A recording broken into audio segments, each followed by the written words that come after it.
Continuous service. Continuous service क्या कहलाती है? अगर कोई सर्विस अनइंटरप्टेड है, बीच में कोई इंटरप्शन नहीं हुआ हो, वो कंटिन्यूअस सर्विस के अंदर आएगी।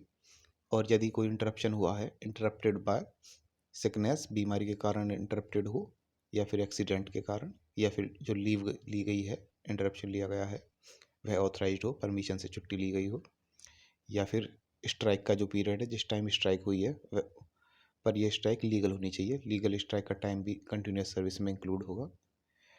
And not his fault, lockout, cessation of work, अगर लॉकआउट हुआ है या फिर काम रोका गया है, उसमें उसकी फॉल्ट ना हो, तो ये कंटिन्यूअस सर्विस कहलाएगा। अनइंटरप्टेड सर्विसेज और अगर इंटरप्शन इन कारणों से हुआ है तो ये कंटिन्यूअस सर्विस कहलाएगा।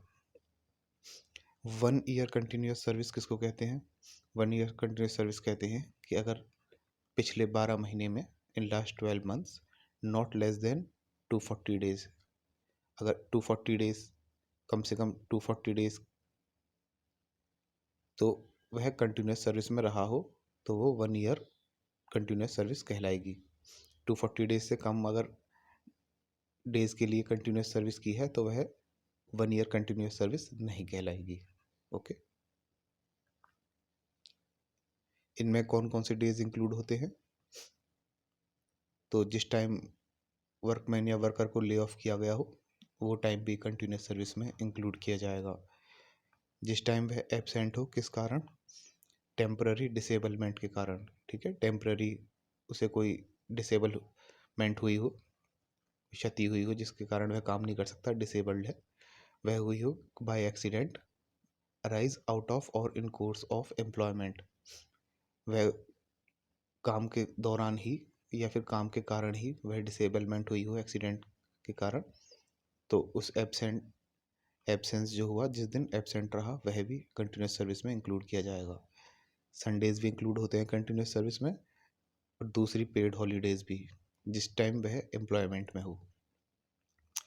फीमेल्स के लिए मैटरनिटी लीव, मातृत्व अवकाश, यह भी कंटिन्यूस सर्विस में इंक्लूड होता है, जिससे कि वह अपने नवजात शिशु की, बच्चे की केयर कर सकें। तो कंटिन्यूस सर्विस में क्या क्या देखा हमने? एक तो अनइंटरप्टेड सर्विस, जिस टाइम वह बिना इंटरप्शन के वर्क पे आया हो, या फिर अगर इंटरप्शन हुआ है, नहीं आया पाया, किस कारण?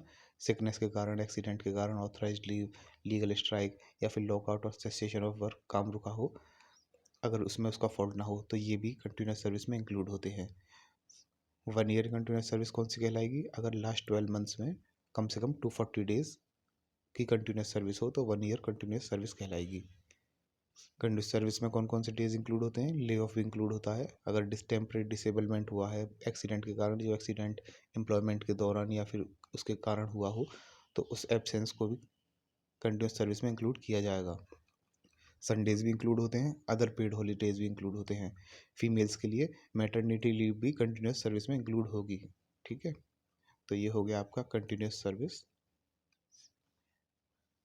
नेक्स्ट टॉपिक देखेंगे हम रिट्रेंचमेंट नेक्स्ट वीडियो में।